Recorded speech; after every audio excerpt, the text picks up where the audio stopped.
ഇന്ന് 2025 ഡിസംബർ മാസം 31 ഒരാണ്ടുവട്ടം ഇവിടെ ഇന്ന് അവസാനിക്കുകയാണ്. 2025 നമ്മിൽ നിന്ന് വിട പറഞ്ഞു പോകാൻ ഒരുങ്ങുമ്പോൾ ഈ ഒരു ആണ്ടുവട്ടക്കാലം ദൈവം നൽകിയ എല്ലാ നന്മകളെയും നമുക്ക് ദൈവസന്നിധിയിൽ നന്ദിയോടെ കാഴ്ചവെക്കാം.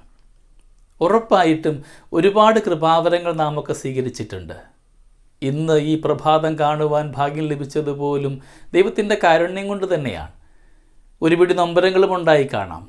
ഈ ഒരുപിടി നൊമ്പരങ്ങൾക്കപ്പുറത്തേക്ക് ദൈവം നൽകിയ എല്ലാ നന്മകളെയും നന്ദിയോടെ ഓർക്കുവാനായിട്ട് നമുക്ക് ഈ ദിനത്തെ മാറ്റിവെക്കാം. ഇന്ന് മിക്കവാറും എല്ലാ ദേവാലയങ്ങളിലും ആരാധനയും പ്രാർത്ഥനയും ഒക്കെയുണ്ട്. ആണ്ടവസാന പ്രാർത്ഥന നന്ദിയുടെ ഭാഗമായിട്ടും പുത്തൻ പ്രതീക്ഷയുടെ പുതിയ പ്രഭാതത്തിൻ്റെ പ്രാർത്ഥനയുമൊക്കെ നമ്മുടെ ജീവിതത്തിൽ ദൈവം ചൊരിഞ്ഞ എല്ലാ കൃപാവരങ്ങളെയും നന്ദിയോടെ സ്മരിക്കാം. എവിടെങ്കിലുമൊക്കെ പാളിച്ച ഉണ്ടായിട്ടുണ്ടെങ്കിൽ, സങ്കടങ്ങൾ ഉണ്ടായിട്ടുണ്ടെങ്കിൽ അവിടെയൊക്കെ പൂർണ്ണ പക്വതയോടെ മുമ്പോട്ട് പോകുവാനുള്ള പാഠം മാത്രമാക്കി നമ്മുടെ ജീവിതാനുഭവത്തെ ഈശോയ്ക്ക് സമർപ്പിക്കുകയും ചെയ്യാം. ചില തെറ്റിദ്ധാരണകൾ, ചില സങ്കടങ്ങൾ, ചില ആകുലതകൾ, നാം ഏറെ സ്നേഹിച്ചവരുടെ ചില ഭാഷകൾ സമ്മാനിച്ച ബുദ്ധിമുട്ടുകളും നൊമ്പരങ്ങളുമൊക്കെ നമുക്ക് ഈശോയോട് ചേർത്ത് വയ്ക്കാം. ഈ കഴിഞ്ഞ ദിവസം ഞാൻ കാറിൽ യാത്ര ചെയ്തപ്പോൾ റേഡിയോയിലൂടെ ഒരു കഥ കേട്ടു. കഥ ഇപ്രകാരമാണ്. ഒരു തവള വഴിയരികിലൂടെ നടന്നു പോകുമ്പോൾ ഒരു തേരട്ടയെ കാണുന്നുണ്ട്. പെട്ടെന്ന് തേരട്ടയെ കണ്ടപ്പോൾ വളരെ ആശ്ചര്യത്തോടു കൂടെ അതിൻ്റെ കാലുകളെ നോക്കുകയാണ്. ഒരുപാട് കാലുകൾ ഈ തേരട്ടയ്ക്കുണ്ട്. തേരട്ടയെ തടഞ്ഞു നിർത്തിയിട്ട് തവള ചോദിച്ചു, നീ എപ്രകാരമാണ് നിൻ്റെ കാലുകളെ ക്രമീകരിക്കുക? നീ ഏത് കാലാണ് ആദ്യം വെക്കുക, ഏത് രണ്ടാമത് വെക്കുന്നു? എനിക്ക് 2 കാല് മാത്രമേ ഉള്ളൂ. ചിലപ്പോഴൊക്കെ ഞാനും ഇങ്ങനെ അങ്കലാപ്പിലാകാറുണ്ട്.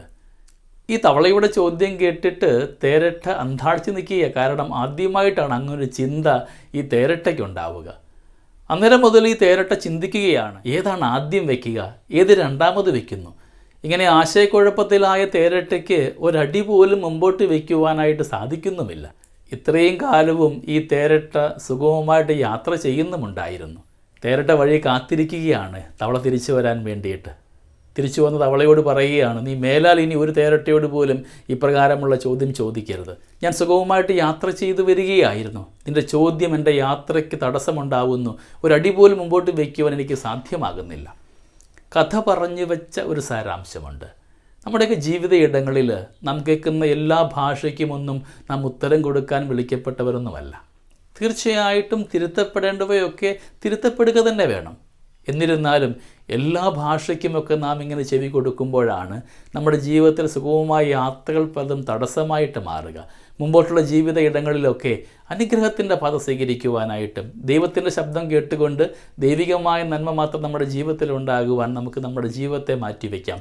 2025 എല്ലാ കൃപാവരങ്ങളെയും നന്ദിയോടെ സ്മരിക്കാം. നല്ല ദൈവമേ, നാളെയുടെ പ്രഭാതവും ഏറെ അനുഗ്രഹത്തിൻ്റേതാകുവാൻ, നിൻ്റെ കൃപയാൽ എൻ്റെ ജീവിതവും എൻ്റെ സ്വപ്നങ്ങളുമൊക്കെ അനുഗ്രഹമാകുവാൻ, പുതിയ പ്രതീക്ഷയുടെ ദിനങ്ങളിലൂടെ കടന്നു പോകുമ്പോൾ നിൻ്റെ കൃപാവരം എൻ്റെ കൂടെ ഉണ്ടാവട്ടെ എന്ന് നമുക്ക് പരസ്പരം പ്രാർത്ഥിക്കാം.